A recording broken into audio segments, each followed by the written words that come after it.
안녕하십니까. 뉴스놀이터 뉴스터입니다. 한국 국적의 선박이 오만 인근 해역에서 이란 혁명수비대에 납포됐습니다. 이란 혁명수비대가 뭐냐면요, 무슨 해적 같은 조직이 아니라 이란의 특수부대로 정규군 중 하나입니다. 그러니까 우리나라로 치자면 UDT가 동해상을 지나던 어떤 나라 선박을 납포한 상황인 거죠. 한국 정부는 이란의 한국 선박과 선원의 억류 해제를 요청하고 청해부대 소속 최영함을 호르무즈 해협 인근으로 긴급 출동시켰습니다. 그런데 여기서 우리 정부가 급한 청해부대에 대한 논란이 일고 있습니다. 이란이 한국 국적의 선박을 납포한 이유가 굉장히 황당해요. 이란 혁명수비대에 의하면 한국 국적 선박이 해양 오염을 반복적으로 일으켜 납포했다고 밝혔는데요. 하지만 납포된 배의 선장은 황당하다는 반응입니다. 해양 오염을 일으킬 이유도 없거니와 만약 그랬다 하더라도 그 지역에 지나다니는 배가 워낙 많아서 이란이 말한 것과 같은 해양 오염이 실제로 일어났다면 반드시 신고가 들어갔을 것이라는 건데요. 백보양보에서 자신들도 모르게 해양 오염이 일어났다면 외부 충격으로 인해 선체 내부에 있던 물질이 바다로 흘러나가는 경우일 텐데, 납포된 배는 1년에 한 번씩 정밀 점검을 받아 그런 일이 있을 수가 없다고 주장했습니다.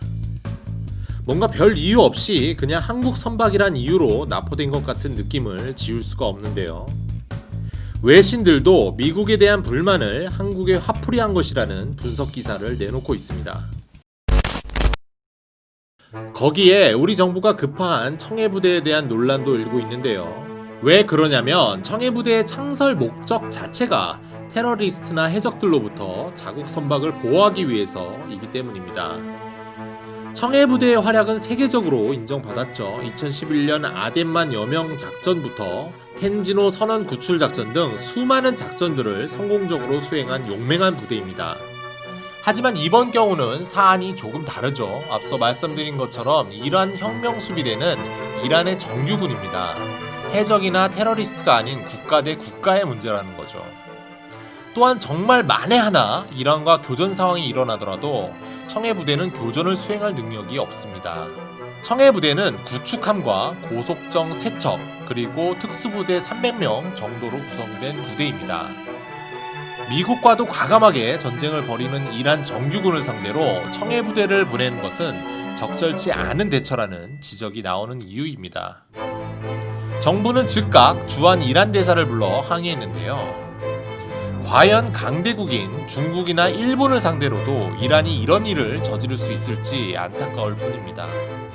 청해부대를 급파할 것이 아니라 국가 대 국가로 조속히 이 문제를 마무리하길 바라봅니다. 오늘 정리 여기까지 하겠습니다.